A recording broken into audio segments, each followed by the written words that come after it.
Hello बच्चों, आज हम हिंदी लोक भारती 9वीं कक्षा से कविता 4 किताबें इसका अर्थ समझेंगे। तो कविता शुरू करने से पहले इस कविता के कवि जी जो है गुलजार जी, उनके बारे में हम थोड़ी जानकारी इकट्ठा कर लेते हैं कि गुलजार जी का मूल नाम संपूर्ण सिंह कालरा है और ये एक बहुत अच्छे कवि, लेखक, फिल्म निर्देशक और नाटककार होने के साथ साथ हिंदी फिल्मों के प्रसिद्ध गीतकार भी है और बहुत सारी इनकी कृतियाँ हैं जिनका वर्णन आपको बुक में मिल जाएगा। तो चलिए कविता को शुरू करते हैं और कुछ शब्दों के अर्थ समझकर कविता को देखते हैं। किताबें झांकती है बंद अलमारी के शीशों से, बड़ी हसरत से तकती है, महीनों अब मुलाकातें नहीं होती, जो शामें उनकी सोहबत में कटा करती थी अब अक्सर। तो यहाँ पे कुछ शब्दों के अर्थ हम समझ लेते हैं। झांकती है यानी कि ताकती है, बाहर देखती है। शीशे यानी कांच। हसरत यानी तीव्र इच्छा या बहुत ही उम्मीद से। सोहबत यानी संगत होता है। ठीक है, तो प्रस्तुत कविता में गुलजार जी जो है वर्तमान में किताबों की जो दयनीय दशा हो रही है उसका उन्होंने यहाँ वर्णन किया है। कवि कहते हैं कि आज पुस्तकें सिर्फ जो है बंद अलमारियों की शोभा बनकर रह गई है। किताबें बड़ी उम्मीद से हमारी ओर देखती है कि कोई तो आएगा और उसे पढ़ेगा। पहले के समय में जब तकनीक का विकास नहीं हुआ था तब किताबें ही सबके ज्ञान, विज्ञान और मनोरंजन का साधन हुआ करती थी। पर आज वर्तमान जो परिस्थितियां है उसमें मोबाइल और कंप्यूटर आ गए हैं और उसी में सब बिजी हो गए हैं, व्यस्त हो गए हैं। तो किताबों की ओर देखने की अब किसी को फुर्सत ही नहीं है। कवि कहते हैं कि बंद अलमारी की ओर देखने पे अब ऐसा लगता है जैसे किताबें अलमारी के शीशों से कवि की ओर झांक रही हो और वे कामना करती है कि उन्हें बाहर निकालकर कोई पढ़े। कवि कहते हैं कि अब तो महीनों गुजर जाते हैं कि उन किताबों से मिलना ही नहीं होता और एक समय ऐसा होता था जब उनकी शाम इन किताबों को पढ़ने में ही गुजर जाती थी। पर अब अक्सर, तो यहाँ पे कवि ने जो है अपनी मन की बात जो है वो अधूरी छोड़कर वो उस असमंजस में है कि अब जो पहले जो मैं करता था, पहले जो मैं किताबों के साथ अपनी शामें गुजारा करता था, अब वो चीज़ें नहीं होती है। तो यहाँ पर कवि की बात दूसरे पैरा में देखिए, हम देखते हैं। गुजर जाती है कंप्यूटर के पर्दों पर, बड़ी बेचैन रहती है किताबें, उन्हें अब नींद में चलने की आदत हो गई है। जो कदरें वो सुनाती थी कि जिनके सेल कभी मरते नहीं थे, वो कदरें अब नज़र आती नहीं घर में, जो रिश्ते वो सुनाती थी। कवि इन पंक्तियों में कहते हैं कि कंप्यूटर आने के पहले उनकी शाम किताबें पढ़ने में बीता करती थी, पर जब से कंप्यूटर आ गया है तब से वे कंप्यूटर भी पढ़ते लिखते हैं, इसलिए उनकी शाम कंप्यूटर के पर्दे पर ही बीतने लगी है, जिसके कारण किताबें बहुत बेचैन रहने लगी है। और अब हालत ये हो गई है कि किताबें नींद में चलने लगी है, यानी कि कवि को अब सपने में वो सभी किताबें दिखाई देती है। इन किताबों से जिन मानव मूल्यों की जानकारी मिलती थी तो वो अब हमें कंप्यूटर के मदद से नहीं मिल सकती है। ये किताबें रिश्ते संबंधों के बारे में हमें बताती थी।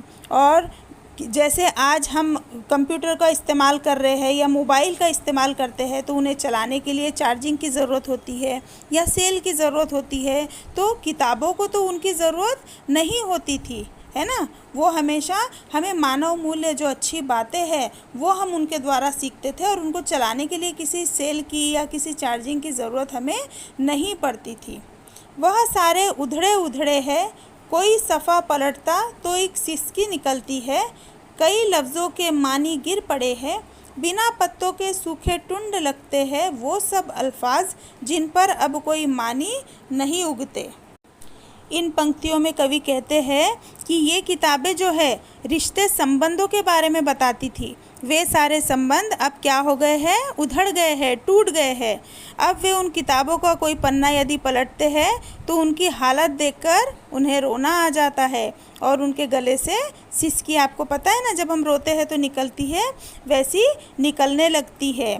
इन पन्नों से कई शब्दों के अर्थ फटकर गिर पड़े हैं और इन बिना अर्थ वाले शब्द ऐसे दिखाई दे रहे हैं जैसे वो बिना पत्तियों वाला कोई पेड़ हो जिस पर अब कोई अर्थ उगने वाला नहीं है, यानी बिना पत्तों की डाली, जो डाली तो है पर उस पर पत्ते नहीं है। इस तरीके से वो सारी किताबें, उसके पन्ने उन्हें दिखाई देने लगे हैं। ज़ुबां पर जो जायका आता था, जो सफ़ा पलटने का, अब उंगली क्लिक करने से बस झपकी गुजरती है। बहुत कुछ तह बतह खुलता चला जाता है पर्दे पर। किताबों से जो जाती राबता था कट गया है। इन पंक्तियों में कवि कहते हैं कि पुस्तकों और कंप्यूटर पर पृष्ठ यानी कि पेज पलटने के तरीक़ों के बारे में उन्होंने बताया है कि किताबों के जब हम पेजेस पलटते थे तो ऐसे उंगली को जीभ पर रखकर फिर हम उसको पलटते थे, तो इससे जीभ को जो है एक प्रकार का स्वाद मिलता था। पर अब कंप्यूटर पर उंगली से हम क्या करते हैं, उसी उंगली से हम क्लिक करते हैं और क्लिक करने से ही जो स्क्रीन पर पेजेस है वो पलक झपकते ही बदल जाते हैं। पर्दे पर मनचाहे ढंग से एक के बाद एक कोई भी पृष्ठ हम या पेज खोल सकते हैं और इसके कारण लोगों का किताबों से बना हुआ जो निजी संपर्क था, जो साथ था, वो अब छूट गया है। कभी सीने पे रख के लेट जाते थे, कभी गोदी में लेते थे, कभी घुटनों को अपने रिहल की सूरत बनाकर नीम सजदे में पड़ा करते थे, छूते थे ज़बी से वो सारा इल्म तो मिलता रहेगा आइंदा भी। यानी कि रिहल यानी क्या है यहाँ पे, जिस पे किताब रखकर पढ़ी जाती है, ज़बी यानी माथा और इल्म यानी ज्ञान। तो कवि किताबों के संपर्क के बारे में जो बताते हुए कहते हैं कि किताबें पढ़ते समय वे किताब को कभी छाती पर रखकर लेट जाते थे, कभी उसे गोद में रख लेते थे, तो कभी अपने घुटनों को रिहल की तरह यानी घुटने ऊपर करके जब हम किताब उस पर रखते हैं ना, वैसे रिहल की तरह बनाकर उस पर किताब रखकर आधा माथा टेक कर पढ़ते थे। तो उसे माथे पे चढ़ाते थे, हम माथे से उसे लगाते थे ताकि जो फ्यूचर में, भविष्य में हमको उससे हमेशा ज्ञान प्राप्त होता रहे।